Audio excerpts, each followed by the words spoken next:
A lone velociraptor ventures through the desert. It hasn't had any water for days.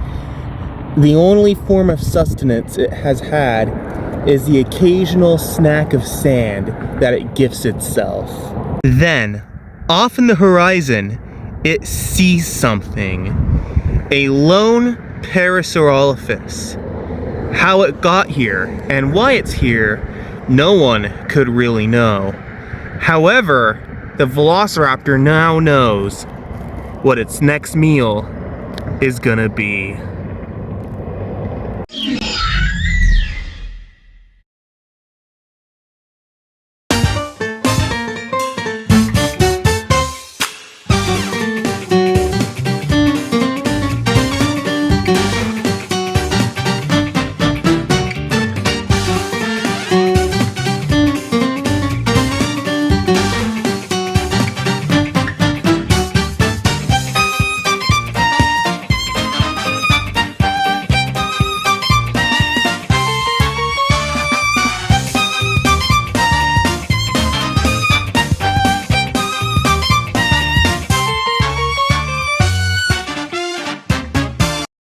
Hello everyone! Welcome back to the Casino Co YouTube channel. Today we are going to be reviewing the Hammond Collection's Tiger Velociraptor, based off of the one from the Lost World Jurassic Park.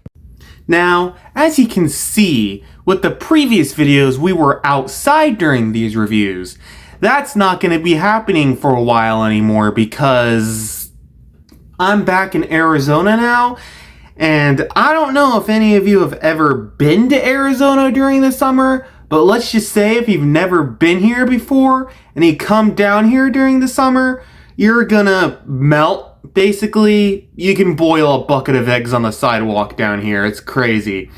And I kind of almost had a heat stroke while I was getting those photos for y'all at the beginning of this video, so I'm not going back out there again. So yeah, we're table it is. Anyways, on that note, let's start off with the packaging. As per usual, the box is a gorgeous matte black with a render of the creature on the front of the box. The Hammond Collection logo is displayed proudly next to the word Velociraptor outlined in gold. And yes, the tail is detachable, making it so you can put it back in the box. I really love how they have started doing this because it helps preserve the model. On the side of the box, it gives us a little action photo along with a little action sequence displayed with words that says, with distinct and dramatic coloring, the velociraptors on Isla Sorna are leaping into action. Despite these unique attack abilities, Dr. Sarah Harding and Dr. Ian Malcolm and his daughter are able to make a daring escape. On the back of the box, we see the figure in some dynamic poses, along with some of the other figures that came out recently you can collect on the bottom right of the packaging, including that of the Stiggy Moloch and the Troodon, which I do own the Troodon as well. On the top left corner of the box, we see the Jurassic World proudly displayed, which is odd because this is the Lost World Jurassic Park Velociraptor, not a Jurassic World Velociraptor. I mean, I get it that it's Jurassic World branding, it's generally in style now, but with their previous figures, they've always given the toys a unique logo based off of the movie that the figure appeared in. They did it with the Spinosaurus, they gave that the Jurassic Park 3 logo, so why couldn't they give this the Lost World logo? Anyways, I digress. For the sculpt, the only problem I really have with it is in the head.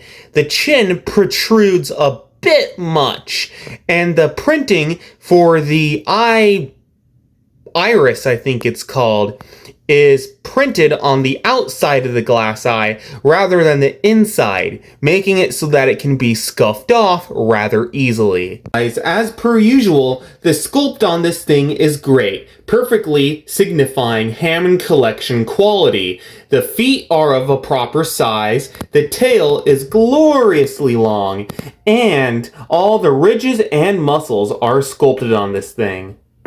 And something I thought I might point out is sometimes the flesh on the side of the mouth gets caught on the plastic hole that it's supposed to enter. So just FYI, don't open the mouth too much because it's going to wear down the plastic if yours has the same defect as mine. For the paint job, the orange and tiger striping really helps gives this figure an exotic feel, almost like you'd find it in a jungle roaming around with tigers. On the face, the eye is sculpted out of yellow, a golden amber color, that's the color the glass is made out of, and the inside of the mouth, all the teeth are painted, and the tongue is painted a beautiful pink. Going down the figure, we see this white color going down. However, it does not properly align with the white right here. This part right here and this part right here don't properly align, which makes it look a little weird, but hey, it's okay. It just looks off. And then going down the figure, we have the tiger striping going all the way down the top of the figure, all the way to the end of the tail, which is rare for Mattel. They usually stop the tiger or any type of printing like right here at the very base of the tail. That's where they usually stop it. However, for the underbelly, they went all the way down the figure with white paint and then just stopped at the tail for some reason. Personally, I think the tail was made in a different factory that just didn't have the money for the white paint that the rest of the figure had. But oh well. And then the claws are all painted with a polished black color, which is quite nice. Usually Mattel doesn't paint the claws on their mainline figures. Glad they're doing it for the Hammond Collection. And I know there's a few Hammond Collection where they didn't paint the finger claws as well.